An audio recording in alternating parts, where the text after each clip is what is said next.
This giant water hazard and this giant bunker are just two examples of how golf started in Canada, because this is where John Cabot landed and discovered North America, here in Cape Breton.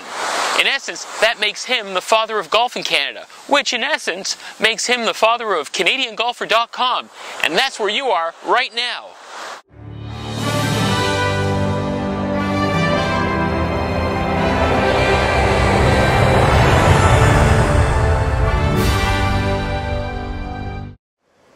Cape Breton, Nova Scotia is more than just the Cabot Trail, crashing waves and fishing boats. It's also home of an unusually high amount of world-class golf courses.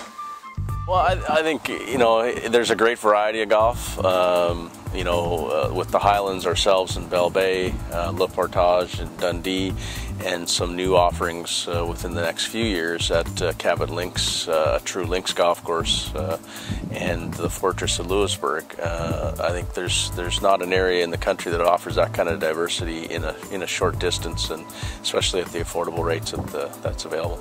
20 minutes south of Sydney, on the banks of the Bredor Lakes, is Ben Yon, home of the brand new Lakes Golf Club. I think most people on the front nine and back nine would notice number 6 and number 17, just because of the vistas that they're going to see from those holes. So they'll stop and take pictures and be excited to sort of look at those holes. But I think there's a number of other holes that are spectacular holes, especially for the real ardent golfer that will look at number 5, he'll look at number 18, number 16, and whatnot, just because of what they present in terms of interesting shots and great views also. The Birches is obviously a no-brainer connection with us. They're right at our driveway. A great 4.5-star 12-room country inn, and we're happy to have them involved with the golf course. I think both serve each other well. We have 10 rooms and 2 suites. We opened August 1st, 2004, and since then, of course, the Lakes Golf Course has opened this May 2010. We also offer our evening meal to those who stay with us, as well as others who wish to come in. It's a fine dining restaurant, and we are fully licensed. So about an hour and a half north of Sydney, you can come to the beautiful fishing village of Ingonish. Here you're going to be able to stay at the Celtic Lodge Hotel and play at the historic and world-famous Highlands Links. Built in 1941 by Stanley Thompson, this course is always in the top 100 of the best courses you can play on the planet Earth. Number 4 is from an architectural standpoint, I think number 4 is a very special hole. If you look off in the distance, you'll see the mountain range, and you just look at the mountain range and then you come down one level and you see the reflection of the mountain range in the green site, because the mounding that he did around the green is just like the mountains behind. You come down the next level and you'll see the same thing, the slope on the left side, the same as the slope of the mountain behind, and he does that one more time.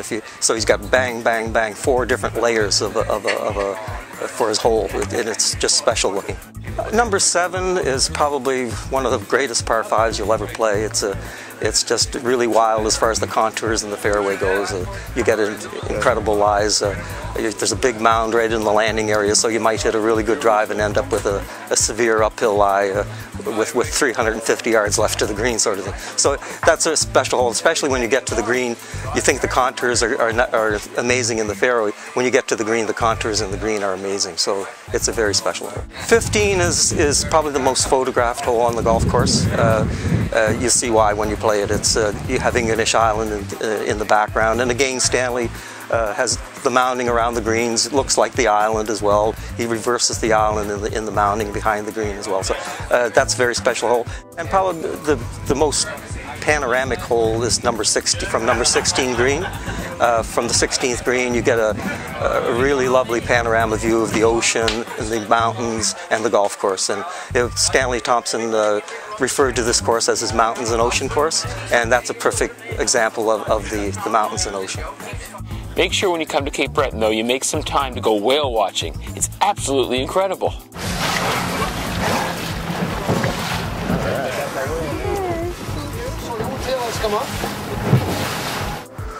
We're here in the seaside town of Inverness, Nova Scotia, where behind me, construction is well underway on the next Great Links golf course in North America. This is Cabot Links, North America's next true links course, and it's built by Canadian entrepreneur Ben Cowan-Dure and Bandon Dunes owner Mike Kaiser. This course, when it opens for play in 2011, will be a must-come-to location for all great golfers around the world. It opens for limited play in July of 2011 and full play in 2012. Well, basically, it was a grew up always wanting to build a golf course, and had the desire to do it in Canada, but it wasn't a necessity. And what I was mainly interested in was finding a great site. And I was at a dinner in Toronto and was told about this site in Nova Scotia, specifically in Cape Breton, which was an area of the world I knew well, but didn't know Inverness, Nova Scotia at all. And so I came down in the middle of December and looked at the site we're standing on today, and with over a mile of ocean frontage realized there was a chance to do something very special, not just in terms of Canadian golf, but hopefully in terms of golf courses among the world's best. And so we set out to develop the course, and here we are with 11 holes of grass today, and construction continuing despite the rain at my back this morning.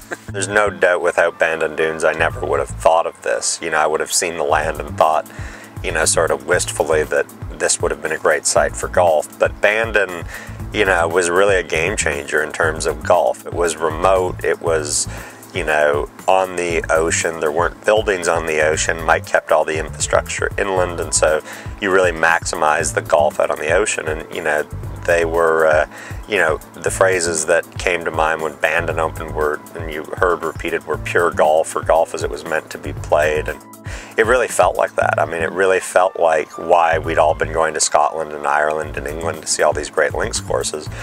And I think the success of Bandon proved that people were looking for that. I think that there had been so many country club for a days built in major cities, and why would Bandon, 5 hours from Portland, Oregon, be successful were it not for having the ocean and building a type of golf that really appealed to people.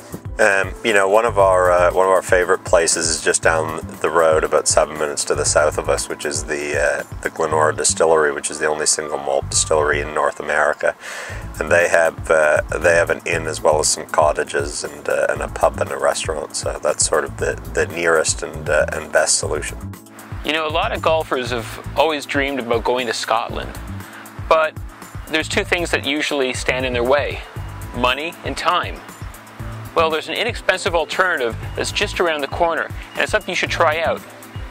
It's the island of Cape Breton, where there's world-class golf just around the corner at a price that you can afford.